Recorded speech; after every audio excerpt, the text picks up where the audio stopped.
Hello, I'm Matt, and I would like to welcome you to the channel.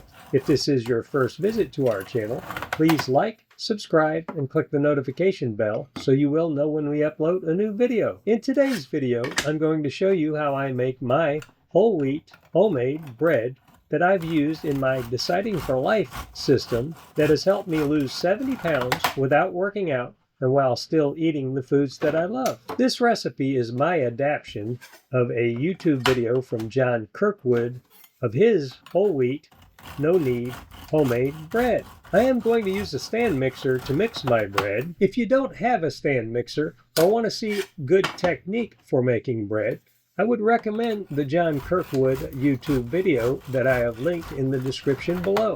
I start by adjusting my tap water so that it is 104 degrees with a digital thermometer. In John Kirkwood's original video, he uses grams of water, and in this case 420 grams at 104 degrees Fahrenheit. So I'm going to use a digital scale to weigh out my water. I get it close, and then I use a spoon to remove a little bit of water and drip it back in until I get it just right. Then I add 2½ teaspoons of yeast and 1 teaspoon of sugar to the warm water.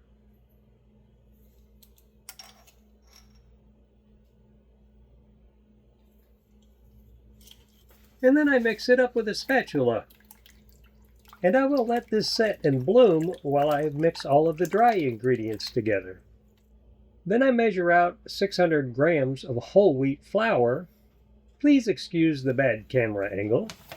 And then I add 7 grams of pink Himalayan salt because I like the bite the salt gives the bread. And then I put the bowl on the stand mixer to mix the salt into the wheat. I let the dry ingredients mix while I measure out 2 tablespoons of butter that I will melt in the microwave. I use butter instead of vegetable oils because I like the flavor that it gives the bread. It typically takes about 30 seconds to melt the 2 tablespoons of butter.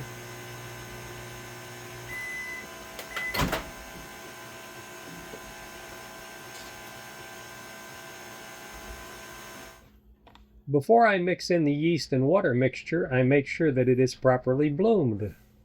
And then I mix all of the ingredients together on level 1 or 2 with the electronic mixer with the dough hook. Now I add the butter, and I continue mixing until I have a cohesive mass. This is really easy to do with just a fork, as John Kirkwood shows. But I have this stand mixer, and I use a dishwasher for washing the utensils, so I go ahead and use the stand mixer.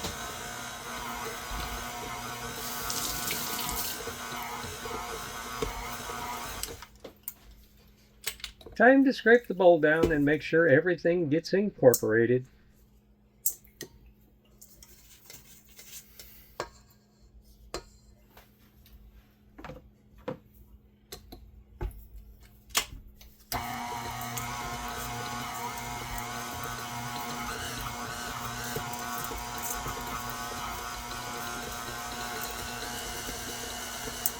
Then I mix it till it forms a nice ball on the dough hook.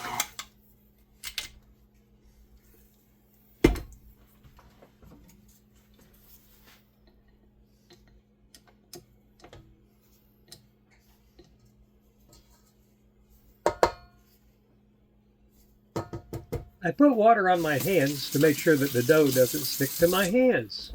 And then I form the dough into somewhat of a ball.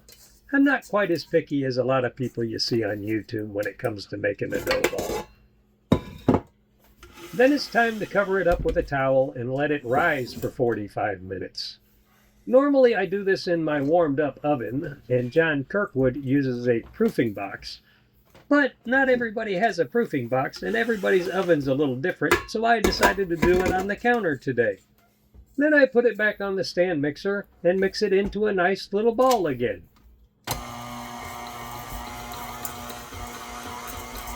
I continue mixing until the sides of the bowl are cleaned off of dough.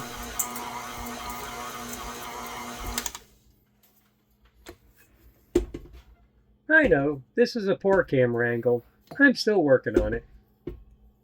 Time to clean the dough hook off, roll it into a little bit of a ball, and let it rise again for another 30 minutes.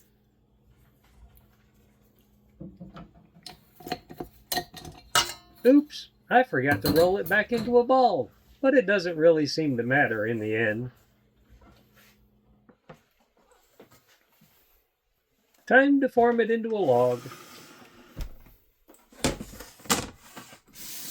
I wet the cutting board with water to make sure it doesn't stick and make sure my hands are wet so the dough doesn't stick to my hands. And then I scrape it out of the bowl with a spatula. I spray a Teflon-coated bread pan with some olive oil.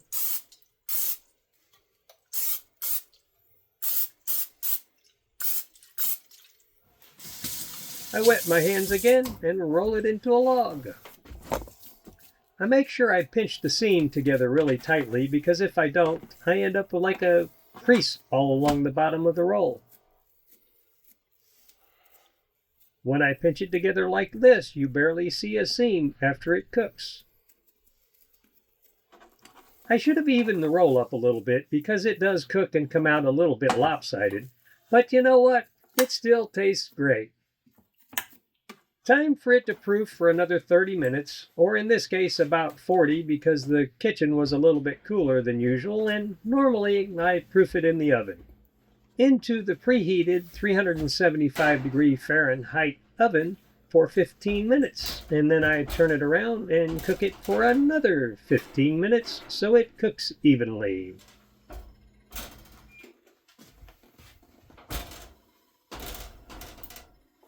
Out of the oven and onto a cooling rack until it's thoroughly cool before I cut it up.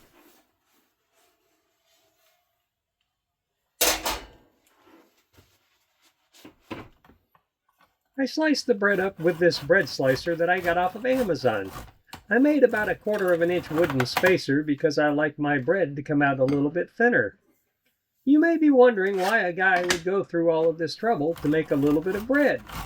Initially, when I started making the bread, it was all for health benefits. But after eating the bread for just a little while, I really enjoy it more than the store-bought bread. Most of the time in making this bread is really in the time to proof or let it rise. It really only takes about 10 minutes to mix all of the ingredients together, and it takes another 10 minutes to cut it up after it cools. I cut the bread into 5 or 6 piece packs that I put in the freezer in a freezer bag. Because this bread doesn't have any preservatives in it, you can't just put it in a loaf and expect it to last a whole week.